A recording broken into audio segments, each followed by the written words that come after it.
Bienvenue à tous sur les podcasts du futur sur Tabadoul. Et ben, je vais vous montrer à quoi ça ressemble, puis vous allez voir, tendez l'oreille, soyez attentifs et ouvrez votre imagination. C'est parti. Go, allez, on y va. Tabadoul s'adapte à son auditoire en vous proposant un format empli de vide, de néant et de vacuité totale.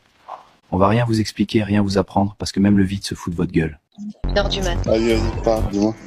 Tu lui dis. Arrête de dire 3h du mat, on est quand même... Comment le monde, d'expliquer aux gens comment, de maintenant jusqu'en 2030, le monde va changer, il sera mieux. Je dis pas le monde, gogol, que les gens se soignent, que l'auto-guérison devient une norme, et qu'il n'y a pas besoin, voilà, ça va devenir une norme, Que les gens vont se comprendre au lieu d'avoir des conversations de cons. Et tu lui dis, d'expliquer aux gens suffisamment d'infos pour qu'ils comprennent comment ça va tourner. les prochaines années. Voilà, c'est bon ou pas? Ouais, de quelle façon, en fait, d'ici 2030, on va réussir à se comprendre les uns les autres, de quelle façon on va pas avoir des conversations qui mènent à rien et Tabadoul s'adapte à son auditoire en vous proposant un format empli de vide, de néant et de vacuité totale.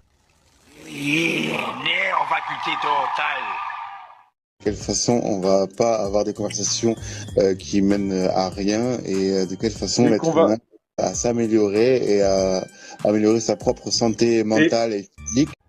Tabadoul. Vide et néant, vacuité totale. Le corps, il t'indique quand t'es en stress, le corps t'indique quand t'es en détente. Faut juste observer. Et l'état de ton imagination détermine ta santé mentale. Une bonne santé mentale, c'est une clarté mentale, en fait. Yes. Et effectivement, des minéraux essentiels pour se régénérer.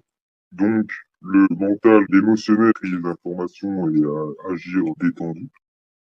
Trouver les solutions les mieux possibles au bon moment. Je pense que tout ça se tient.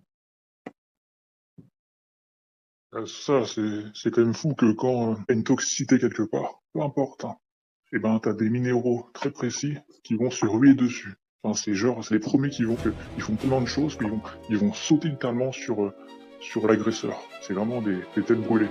Et c'est le magnésium et le zinc. Donc forcément, c'est les premiers qui sont en manque. Et nous, quand plus on est intoxiqué, et plus on est en carence de zinc et magnésium. Et le problème, c'est que plus on est en manque de ces minéraux, et plus on s'intoxique davantage. C'est un cercle le vicieux corps aussi a infernal. tendance à recycler aussi, neutraliser, et du coup, c'est des carences. On garde les toxines en nous-mêmes parce qu'on n'a pas de moyen de les éliminer, donc on les garde et on les met en quarantaine en attendant. Le problème, c'est que ça consomme de l'énergie. Et cette énergie est consommée à détriment d'autres choses, c'est-à-dire le développement, de la régénération. moins de Ici, on ne vous donnera que des solutions.